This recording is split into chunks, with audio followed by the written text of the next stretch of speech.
जो देश के सारे चुनाव हैं, विधानसभा और लोकसभा के, दोनों ही चुनावों को एक साथ क्यों ना कराया जाए। इमरजेंसी है देश को पैसे की, इमरजेंसी है देश को खर्चे की। देश में बहस नहीं, देश में ये कानून लागू होना चाहिए, एक देश एक चुनाव। जो खर्चा है वो आपके और मेरे जेब से जा रहा है। अगर आपके चुनाव एक साथ होंगे तो उसमें खर्चा बचेगा, सबका बचेगा, चाहे विधानसभा का हो, चाहे लोकसभा का हो, उम्मीदवारों का हो, किसी का भी हो, और निश्चित तौर पर उसका फायदा देश को होगा। मोदी जी से मुझे उम्मीद है कि वो एक देश एक चुनाव लाएंगे और ये बहुत जरूरी है आज देश के लिए। अभी जो 26 मिल रही है ना, आप देखिए चुनाव आने तक ये 56 हो जाएंगी, और जैसे ही चुनाव डिक्लेयर होंगे ये 56 के 6 ही रह जाएंगे। नमस्कार, मैं हूं केशव बालन। मोदी सरकार ने विशेष संसद सत्र बुला करके सभी को चौंका दिया है, खासतौर पर उन विपक्षी दलों को जो मुंबई में बैठ करके 2024 की रणनीति बना रहे थे। लेकिन सवाल इस बात का कि आखिर विशेष संसद सत्र क्यों बुलाया है मोदी सरकार ने? कोई नया धमाका तो नहीं? बात करते हैं। सर, क्या नाम है आपका? मेरा नाम योगेश है। मोदी सरकार क्या करने वाली है? 5 दिन में ऐसा कौन सा तीर चलाएगी जो 2024 का चुनाव जीत जाएगी? जी देखिए, मोदी सरकार ने अनुच्छेद 85 के अंतर्गत जो उनके हाथ में जो पावर होती है संसद में, अपना केंद्र सरकार के पास, उसका इस्तेमाल करके उन्होंने विशेष सत्र को बुलाया है जो कि 18 से 22 सितंबर तक है। ठीक है, अब उसमें कुछ विशेष चीज़ों को ही लाने का प्रावधान है। एक बिल जिसमें कि बहुत दिनों से चर्चा चल रही है, बल्कि मैं कहूँ पिछले करीब 20 साल से चर्चा चल रही है इस चीज़ के ऊपर कि क्यों ना जो देश के सारे चुनाव हैं, विधानसभा और लोकसभा के, दोनों ही चुनावों को एक साथ क्यों ना कराया जाए। और ये बहुत बड़ा मुद्दा भी है। उसका एक बहुत सीधा आप खाली इस चीज़ से समझ लीजिए कि अगर आपके घर में कोई आदमी 3-4 बार विजिट कर रहा है और किसी चीज़ के लिए, कुछ बेचने के लिए, और वहीं पे आपका एक बार में सब चीज़ आके आप कोई खरीद रहे हो, आप ले लो किसी भी ऑनलाइन, उससे तो बहुत फर्क पड़ता है चीज़ों में। मैं इसको खर्चे में बताना चाहता हूँ आपको। 2019 में जो लोकसभा का खर्चा था वो था करीब 30,000 करोड़। ठीक है, वही जी चुनाव का वही खर्चा 2014 में 30,000 था, 2019 में वही हो गया 60,000 करोड़। ठीक है, तो आप इसको मैं अगर कैलकुलेट करता हूं तो ये प्रति जो वोटर है हमारा, जो वोटर पे इसका खर्चा आ रहा है वो आ रहा है करीब 650 रुपये पर वोटर।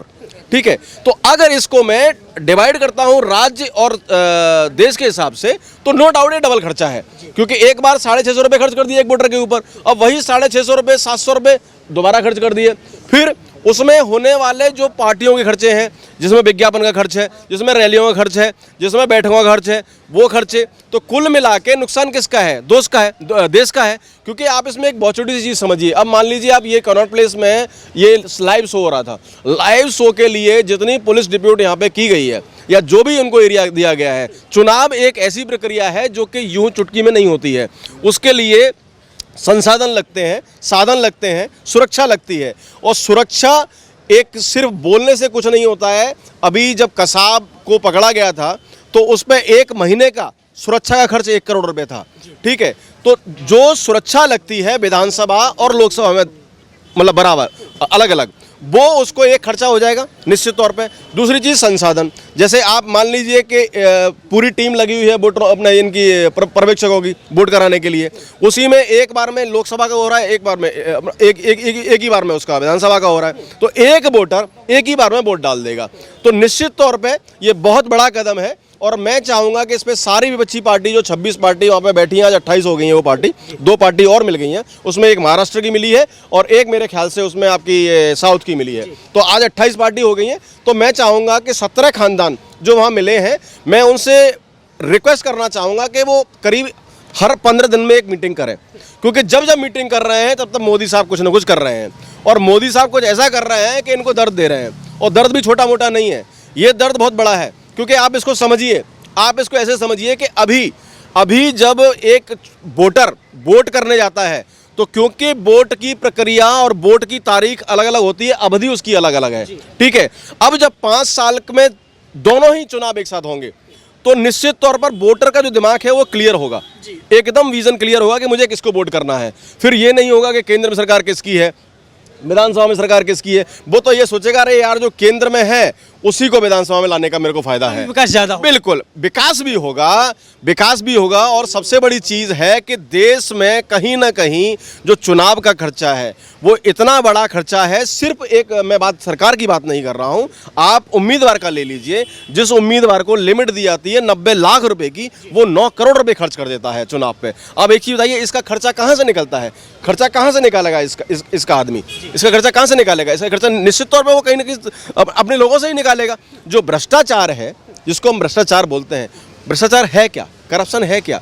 करप्शन ये है कि जब एक उम्मीदवारी के लिए एक उम्मीदवार 5 करोड़, 3 करोड़, 4 करोड़ की राशि खर्च करता है एक टिकट के लिए, उसके बाद वही उम्मीदवार चुनाव में जीतने के लिए फिर से 5 करोड़ खर्च करता है। कितना हो गया? 10 करोड़।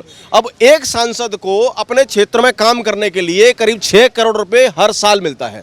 टोटल मिला के 5 साल में 30 करोड़ रुपए। अब 30 करोड़ में से जो 10 करोड़ पहले ही खर्च, जो उसने 10 करोड़ पहले ही खर्च कर दिया है, निश्चित तौर पर वो करप्शन करेगा। तो अगर आपके चुनाव एक साथ होंगे तो उसमें खर्चा बचेगा, सबका बचेगा, चाहे विधानसभा का हो, चाहे लोकसभा का हो, उम्मीदवारों का हो, किसी का भी हो, और निश्चित तौर पर उसका फायदा देश को होगा। और देश किसको? लोकतंत्र को। लोग मतलब लोगों को। ठीक है। आपको लगता है कि इन 5 दिन में जो विशेष सत्र चलेगा, इन 5 दिन में फिर से मोदी सरकार विपक्षियों को इतना बड़ा दर्द देने वाली है जिसकी दवा शायद ना मिले? जी, इसमें मैं आपको एक चीज और जोड़ना चाहूंगा। हमारे देश में एक चर्चा बहुत दिनों से चल रही है, उस पर सरकार ने भी सर्वे कराया है, ऑनलाइन सर्वे कराया है, उस पर ऑफलाइन सर्वे कराया है, वो है आपका यूसीसी। तो मैं देखिए, सुगबुगाहट कहते हैं ना, उसको इतना आसान नहीं है, क्योंकि मोदी साहब जो करते हैं ना, मोदी साहब कैसे करते हैं? मोदी साहब ये नहीं करते। 2014 से पहले बम पूछता था कि भैया मैं बम हूं, जैसे मुझसे ही पूछ रहा है कि बम हूं, फट लूं, तो मैं क्या बोलता था? अगर आ गए हो तो फट लो। तो अब वो वाला हाल नहीं है। मोदी जी वाला ये काम नहीं करते हैं। मोदी जी तो एक काम करते हैं कि तुम बम हो ना, तो ठीक है, गड्ढा खोदा और अंदर डाल दिया साले को, जिंदगी भर नहीं फटेगा। तो मोदी साहब का जो बम नहीं करते हैं, मोदी जी करते हैं ब्लास्ट। और ब्लास्ट वो ऐसा होता है कि अभी जो 26 मिल रही है ना, आप देखिए चुनाव आने तक ये 56 हो जाएंगी, और 56 हो जाएंगी, और चुनाव आने तक, और जैसे ही चुनाव डिक्लेयर होंगे, ये 56 के 6 ही रह जाएंगे। आप इस बात को समझिए कि 26 है क्या। वो 26 की मैं आपको थोड़ा सा विवरण दे देता हूँ। 26 में 7 ऐसी पार्टियां हैं जो खुद कांग्रेस को तोड़ के बनी है। 7 पार्टी, ठीक है। उनमें प्रमुख पार्टियों के नाम ले रहा हूं आपके सामने में। एक तो है कौन सी? मोदी मतलब मोमता दीदी ने झगड़ा किया और झगड़ा करके अपना पार्टी बना लिया, ठीक है, एक पार्टी। दूसरी पार्टी कौन है? जो चाणक्य बोले जाते हैं, हिंदुस्तान में जिनको राजनीति का चाणक्य बोला जाता है, जो अभी अपने भतीजे से ही डिफीट खा रहे हैं, ठीक है, पवार साहब, ठीक है, एनसीपी। आपकी केरला की एक कांग्रेस पार्टी, 2 है, एक एम है, एक वो है, एस है, 2 पार्टी। ऐसे करके 7 पार्टी हैं जो बड़ी बड़ी पार्टी हैं। 7 पार्टी वो हैं जो कभी एनडीए का हिस्सा रही हैं। अब 14 पार्टी उन 26 में ऐसी हैं जो कि कुछ भरोसा नहीं है उनका, ठीक है। तो आप उस विपक्षी पार्टियों पे कैसे भरोसा कर सकते हैं? तो मेरा जो बता रहा था आपको मैं, यूसीसी भी देश की उतनी ही जरूरत है जितना ये विशेष चुनाव। क्योंकि देखिए विशेष सत्र, सबसे पहले आप इस चीज को समझिए कि अभी जबकि मानसून सत्र खत्म हुआ है, पूरा कितना दिन चला आपका मानसून सत्र? 20 दिन चला। 20 दिन में से 10 दिन कांग्रेस ने चलने नहीं दिया उसको, ठीक है। वो करते रहे मणिपुर।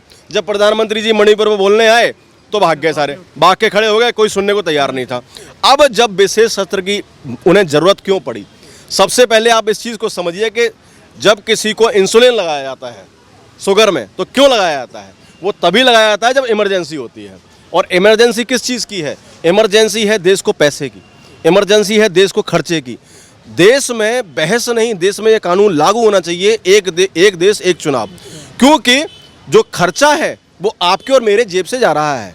किसी भी सरकार जो आज की तारीख में फ्रीबीज दे रही हैं हर प्रदेश में, अरविंद केजरीवाल साहब यहाँ सरकार बनाने के बाद पंजाब में जाते हैं, पंजाब में जीत जाते हैं, उसके बाद एमपी में जाते हैं, छत्तीसगढ़ में जाते हैं, गुजरात में जाते हैं, 3 स्टेट में उन लोगों को फ्री की गारंटी दे के आते हैं। आप मुझे एक चीज़ बताइए, फ्री की गारंटी, जिस आदमी को 5 रुपए के पेन की रखने की औकात नहीं है, वो दूसरों को फ्री देगा क्या? वो फ्री देगा क्या? खुद नौटंकीबाज। पूरा 1200 रुपये का पैकेज है, 400 रुपये की शर्ट, 600 रुपये का पैंट और 5 रुपये का पेन और 400 रुपये की चप्पल, टोटल 1200 रुपये का पैकेज है खुद। और वही आदमी कितना खर्च करता है? 56 करोड़ रुपए। 56 करोड़ रुपए अपने घर में खर्च करता है। 10 लाख रुपए के महाराज पर्दे लगाता है वो, 10 लाख के पर्दे। 10 लाख का पूरा जो एक मिडिल क्लास का आदमी होता है ना महाराज, एक मिडिल क्लास का आदमी, वो 10 लाख रुपए के पूरी परिवार मिलकर कपड़े नहीं पहन पाते हैं। जिस मुख्यमंत्री ने ये वादा किया, एक बात आप समझ लीजिए कि कल एक बयान आता है आतिशी का, बाद में आता है, उससे पहले किसी एक का कबूतरबाज का इनके का एक मैसेज आता है कि जी अरविंद केजरीवाल साहब को प्रधानमंत्री का उम्मीदवार बना देना चाहिए। उसके बाद आतिशी जी का मैसेज आता है कि नहीं जी ऐसा नहीं है, हम इंडिया में बने रहना चाहते हैं, हमें भारत की तरक्की करना चाहते हैं। ठीक है, इंडिया और भारत को उन्होंने अलग कर दिया। अब आप इस चीज़ से समझिए कि अरविंद केजरीवाल के आज तक के सारे रिकॉर्ड उठा के देख लिए। अरविंद केजरीवाल ने आज तक जो बोला है कि मैं नहीं करूंगा, जो भी बोला है वो उसने निश्चित ही किया है। बिल्कुल। सर क्या नाम है आपका? प्रवीण गौतम। कुछ कह रहे थे 5 दिन के इस संसद विशेष सत्र में आप क्या उम्मीद करते हैं मोदी सरकार से, क्या लागू होना चाहिए? देखो यूसीसी कन्फर्म है जामे जी, वाकई बाद में चुनाव, एक चुनाव लोकसभा, एक देश एक चुनाव लोकसभा और विधानसभा, दोनों चुनाव एक संग एक बार 91 में 90 में भये, 22 में 90 91 में एक साथ में भई। तो वहाँ में देखो विधायक है, गवर्नमेंट अधिकार 4 से 5 गाड़ी की परमिशन देते चलावे की, और फिर एक सांसद लड़त हुआ है तो वह 4 से 5 एक विधानसभा में वह परमिशन मिलते, तो कितनी जाते हैं? 8। एक प्रत्याशी 8 है, तो 4 को पेमेंट विधायक करे और 4 को करेगा सांसद। जो जी पैसा चुनाव पे और जो द्वैतना वोट डालवे, जो मास्टर और पुलिस यहाँ पे अतिरिक्त जाके ले पैसा दे जाते ही नहीं, तनख्वाह अलग, टीचरन पुलिस, मतलब सारी गवर्नमेंट की जो व्यवस्था है पूरे दे जाते पैसा, वो 2 बार दे जाते हैं। और हर चुनाव में हर साल काउन का प्रदर्शन में 92 चुनाव हस्सा रहता है। तो कौन कौन जहाँ चुनाव होता है वो क्षेत्र प्रभावित होता है। एक कोई मुख्यमंत्री जाता है, कोई प्रधानमंत्री जाता है, कोई गृह मंत्री सभा कर भी जाता है, पूरा प्रभावित है जाता है। जो अब 3 महीना में पूरे इंडिया को चुनाव है कि निश्चय है जावे को, तो हर आदमी है, महंगाई अगर बढ़ेगी तो एक बार बढ़ जाएगी, वो 5 साल तक मोई टिकी रहेगी। जेई एलपीजी को सिलेंडर 500 को मिल जाएगा, मोई टिकी रहेगी, जेई एलपीजी को सिलेंडर 500 को मिलेगा, मोई टिकी रहेगी। और वाकई बाद में अगली 5 साल के लिए है सकता है कि जहाँ में 2 बच्चा को कानून आ जाए, 2 बच्चों को कानून जहाँ में आ सकता है, आना चाहिए। निश्चित उम्मीद है आ सकता है। एक को आ सकता है कि दिल्ली विधानसभा खत्म करी जाए। क्या नाम है? मेरा नाम है रवि दुबे। संसद विशेष सत्र में क्या चाहते हैं या क्या धमाका कर सकती है मोदी सरकार? देखिए मोदी जी से मुझे उम्मीद है कि वो एक देश एक चुनाव लाएंगे और महिलाओं के लिए आरक्षण लाएंगे और यूसीसी कानून जरूर लाएंगे। और ये बहुत ज़रूरी है आज देश के लिए, क्योंकि देश में इस समय आप देखोगे यूसीसी इतनी ज़रूरी हो गई है, क्योंकि अपने देश में देश एक है लेकिन कानून अलग अलग हैं। हिंदू मैरिज एक्ट के तहत, सिख हिंदू मैरिज एक्ट के तहत चलता है, लेकिन वही मुस्लिम पर्सनल लॉ बोर्ड के तहत वो अपने सारे कानून फॉलो करते हैं। तो जब देश एक है, देश के लोग एक हैं, अलग अलग कानून कैसे हो सकते हैं? हम तलाक देते तो हमारे सुप्रीम कोर्ट में उस पर सुनवाई हो सकती है, लेकिन अगर वो तलाक देते हैं मुस्लिम पर्सनल लॉ बोर्ड वाले, तो उनके लिए कोई प्रावधान नहीं है, उनका अलग कोर्ट है, अलग सुनवाई है। तो भाई इस देश में नहीं हो सकता, शरिया कानून लागू नहीं हो सकता। देश में एक कानून होना बहुत ज़रूरी है, अगर नहीं होगा तो देश पीछे जाएगा। और दूसरा चीज़, देश में जैसे भाई ने कहा कि चुनाव के तहत बहुत पैसे खर्च होते हैं और होना, भ्रष्टाचार भी होता है और होना चाहिए।